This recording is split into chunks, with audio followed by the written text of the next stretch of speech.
Hello friends, అందరికీ నమస్తే అండి. నేను గత కొంతకాలంగా డిఎస్సి మీద వీడియోలు చేస్తున్నాను. అయితే ఈరోజు వీడియో చేయడానికి కారణం ఏంటంటే డిఎస్సి కోసమేనండి. ఈ డిఎస్సి ఏంటంటే ఇప్పుడు యోగా డే అని చెప్పి పోస్ట్ పోన్ చేశారు కదండి. 1వ తారీఖు 2వ తారీఖు ఎగ్జామ్స్, వాళ్ళకి హాల్ టికెట్లు కూడా వచ్చేసాయి. అయితే ఇది ఎవరికి మేలు చేసినట్టు ఎవరికి కీడు చేసినట్టు అర్థం కావట్లేదు. ఇప్పుడు ఎవరికైనా 2 కళ్ళు ఉంటాయండి. 2 కళ్ళల్లో ఈ కన్ను మంచిది, ఈ కన్ను చెడ్డది అని చెప్తారా? కానీ ప్రభుత్వం మాత్రం అలాగే చెప్తుంది. కొంతమంది మాత్రం డిఎస్సి పోస్ట్ పోన్ చేశారు, మిగిలిన వాళ్ళకి మాత్రం అలాగే వదిలేశారు. అంటే ఇప్పుడు మీరు నార్మలైజేషన్ చేసినా ఏం చేసినా నష్టపోయేది ఎవరండి? 20వ తారీఖు కంట ముందు ఎగ్జామ్ రాసిన వాళ్ళే నష్టపోతారు. ముఖ్యంగా ఎస్జిటి వాళ్ళు నష్టపోయేది. ఎందుకంటే 1వ తారీఖు 2వ తారీఖు అంటే వాళ్ళకి టైం చాలా ఉందండి. ఆ టైం చాలా ఉన్న వాళ్ళకి మేలు చేస్తున్నారు. వాళ్ళకి ఒక కంట్లో కన్నీరు, ఒక కంట్లో పన్నీరు తెప్పిస్తున్నారండి. ఇంకా ఏంటంటే మన ఆంధ్రప్రదేశ్ రాజకీయాల్లో మెయిన్ చాలా ముఖ్యమైన పాత్రలు వహించిన వాళ్ళు ఇద్దరు ఎక్కువ పాదయాత్రలు చేసి, ఎక్కువగా పాదయాత్రలు ఏంటి అన్న వదిన బాణాన్ని అని ఒకరు,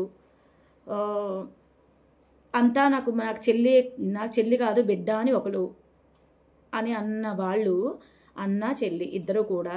నేను ఒకటే అడుగుతున్నానండి వైసీపీ ప్రభుత్వాన్ని, జగన్మోహన్ రెడ్డి గారిని, మీరు అపోజిషన్లో ఉన్నారు. ఇదివరకు మీరు డిఎస్సి వేయలేదు. మరి 2024లో తక్కువ పోస్టులతో కొన్ని మా జిల్లాలో అయితే 0 అండి పోస్టులు వేశారు. అది రద్దు చేసి ఇప్పుడు కొత్తగా డిఎస్సి నోటిఫికేషన్ వేశారు. కానీ ఇప్పుడు ఒక టైం లేదు, ఏజ్ లిమిటేషన్ పెంచలేదు, ఏజ్ లిమిటేషన్ పాతదే కొనసాగిస్తున్నారు. అప్పుడు ఫీజు కట్టిన వాళ్ళకి కూడా ఇప్పుడు అవకాశం లేకుండా చేశారు. పిఈటీలు మీరేనండి తీసుకొచ్చారు వైసీపీ ప్రభుత్వంలో. జగన్మోహన్ రెడ్డి గారి పిఈటీ అనేది తీసేసి పదోన్నతులు ఇచ్చేసి పిఈ పోస్టులు అని చెప్పి పిఈఎస్ఈఎన్ పోస్టులు తీసుకొచ్చేసి ఇచ్చేశారండి. దాన్నే ఈ ప్రభుత్వం కూడా కొనసాగిస్తుంది. అది కరెక్టేనా? అదే మరి మీరు ఎందుకు ప్రశ్నించట్లేదు? ఇప్పుడు మీరు ప్రతిపక్షంలో ఉన్నారు, ప్రతి ఒక్కరికి ప్రశ్నిస్తారు, ప్రతి వాటికి మేమున్నాం అంటారు. కానీ మా డిఎస్సి తరపుని వైసీపీ ప్రభుత్వం ఎందుకు ప్రశ్నించట్లేదు? సరే, అధికార పక్షం అంటే వాళ్ళ అధికార దాహం ఉంటుంది, వాళ్ళకి కంటికి ఏమీ కనిపించదు, మాకు అధికారం ఉంది కదా అని ముందుకెళ్తారు. ఇప్పుడు మీరు అధికారంలో లేరు కదా, ఇప్పుడు మీరన్నా సరే ప్రశ్నించాలి కదా. డిఎస్సి వాళ్ళకి అన్యాయం జరుగుతుంది అని చెప్పి బయటికి రావాలి కదా, పోరాటం చేయాలి కదా. ఎందుకు చేయట్లేదు? అంటే ఎవరైనా అసలు ఏమనాలండి? ఆవిడకి, షర్మిల గారికి నేను ఇప్పటికి 3 times ఫోన్ చేశానండి. 3 times ఫోన్ చేస్తే పిఏ ఎత్తుతున్నాడు ప్రతిసారి. మేడం గారితో మాట్లాడాలి అంటే అవుట్ ఆఫ్ స్టేషన్ అంటున్నారు. మరి నిన్న మొన్న కదండి బయటకు వచ్చి ఎక్కడో మాట్లాడుతున్నారు, అవుట్ ఆఫ్ స్టేషన్ అంటున్నారు. అంటే అవుట్ ఆఫ్ స్టేషన్ అంటే ఈ ఊళ్ళో లేరని అర్థమా, లేకపోతే రాష్ట్రం వదిలి ఇంకో రాష్ట్రంలో ఉన్నారని అర్థమా, లేదంటే వేరే దేశంలో ఉన్నారని అర్థమా? మాకు తెలియట్లేదు. తర్వాత చేపిస్తాను అన్నారు. సరే, మళ్ళీ నేను చేశాను. మళ్ళీ చేస్తే అవుట్ ఆఫ్ స్టేషన్ అండి, ఈసారి నేనే చేపిస్తాను అన్నాడు అతను. మళ్ళీ చేశాను. ఏంటండి అసలు అవుట్ ఆఫ్ స్టేషన్ అంటే మాట్లాడడానికి కూడా ఏమవుతుంది? డిఎస్సి వాళ్ళ తరపున మాట్లాడాలి కదా అంటే మాట్లాడలే, ఫోన్ కట్ చేసేసారు. ఇదండి, ఆవిడేమో ఇలాగా, ఆయనేమో అలాగా, ఇద్దరూ మాట్లాడటం లేదు. మరి ఇది వరకు వైసీపీ వాళ్ళని కూడా పీఠం ఎక్కిచ్చారు కదండి. ఇప్పుడు టీడీపీ వాళ్ళని ఎక్కిచ్చారు, అప్పుడు వైసీపీ వాళ్ళని ఎక్కిచ్చారు. ఏం చేశారు? మాకు ఎవరూ ఏం చెయ్యట్లేదు. వీళ్ళు ఇంకా నోటిఫికేషన్ అన్నా ఇచ్చారు, ఏడుస్తూనో రాస్తున్నారు ఎగ్జామ్స్, వాళ్ళు అది కూడా ఇవ్వలేదు. సరేనండి, ఇప్పుడైనా సరే ప్రభుత్వం ఆలోచించాలని కోరుకుంటున్నాను. ఎందుకంటే నాకు ఇంకొకటి అర్థం కావట్లేదండి, పోస్టులు ఎక్కడున్నాయండి ఇవ్వడానికి? పోస్టులు ఉన్నాయా?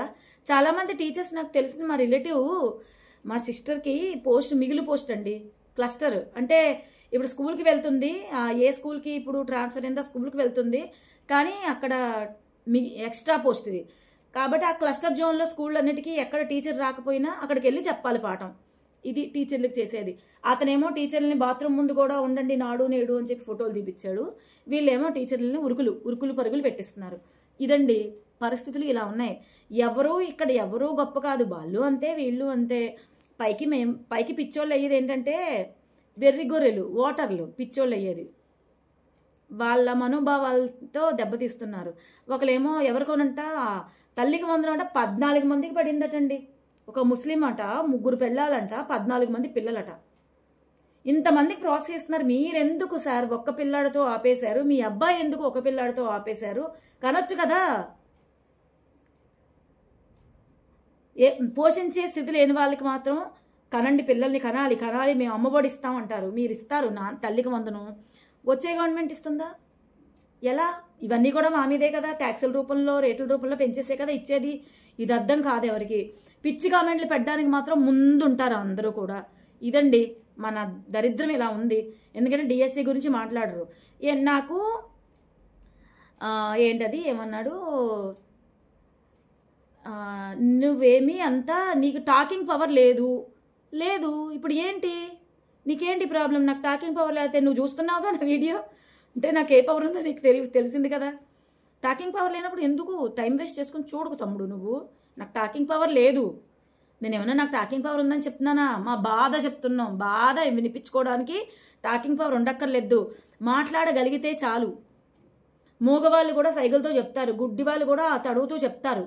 వాళ్ళ బాధను వాళ్ళు చెప్తారు. మాకు నోరుంది కదా, కళ్ళు కనిపిస్తున్నాయి కదా, మాకు భగవంతుడు కళ్ళు ఇచ్చాడు కదా, ఒకరికి లేనిదేదో మనకి ఇచ్చాడు కదా. ఇచ్చినప్పుడు మరి మాట్లాడడానికే మగవాళ్ళు మాట్లాడలేరు పాపం, వాళ్ళు సైకిల్తో చెప్తారు. ఇప్పుడు మేము మాట్లాడగలం కదా, భగవంతుడు అవకాశం ఇచ్చాడు కదా, ఇచ్చినప్పుడు మాట్లాడాలి కదా. టాకింగ్ పవర్ లేదు. ఇప్పుడు టాకింగ్ పవర్ అందరికీ ఉండాలని లేదు కదా, ఎవరికి ఏది ముందుగా వచ్చేదండి. ఇప్పుడు అన్నప్రశ్న చేయగానే అవకాశం తినేస్తాడా ఏంటి పిల్లోడు కానీ పిల్ల కానీ? అంచెలంచెలుగా పెడతారు. అది ఇదండి. ఇప్పటికైనా సరే స్పందించదో నాకైతే తెలియట్లేదు. యోగా డేల గురించి వాటి గురించి ఇంకెవరైనా దినాల గురించి పోస్ట్పోన్ చేసేస్తారు ఎగ్జామ్స్. అదే ఇంతమంది చచ్చిపోయినా కూడా వాళ్ళ గురించి ఏమీ పట్టదు. కానీ ఆయన మాత్రం జగన్మోహన్ రెడ్డి గారు తగ్గేదేలా ఇలా అనాలా, తగ్గేదేలా ఇలా అన్నా తప్ప, అలాంటివన్నీ సినిమా డైలాగులు తీసుకొస్తున్నారు. నాకు అర్థం కావట్లేదండి. సినిమా డైలాగులు చెప్తారు, ఇవన్నీ చెప్తారు, కానీ డిఎస్సి వాళ్ళ గురించి ఎందుకు మాట్లాడటం లేదు? మీకన్నా తెలిస్తే కొంచెం చెప్పండి దయచేసి. కొంచెం ఇప్పటికైనా సరే స్పందిస్తే బాగుంటుంది.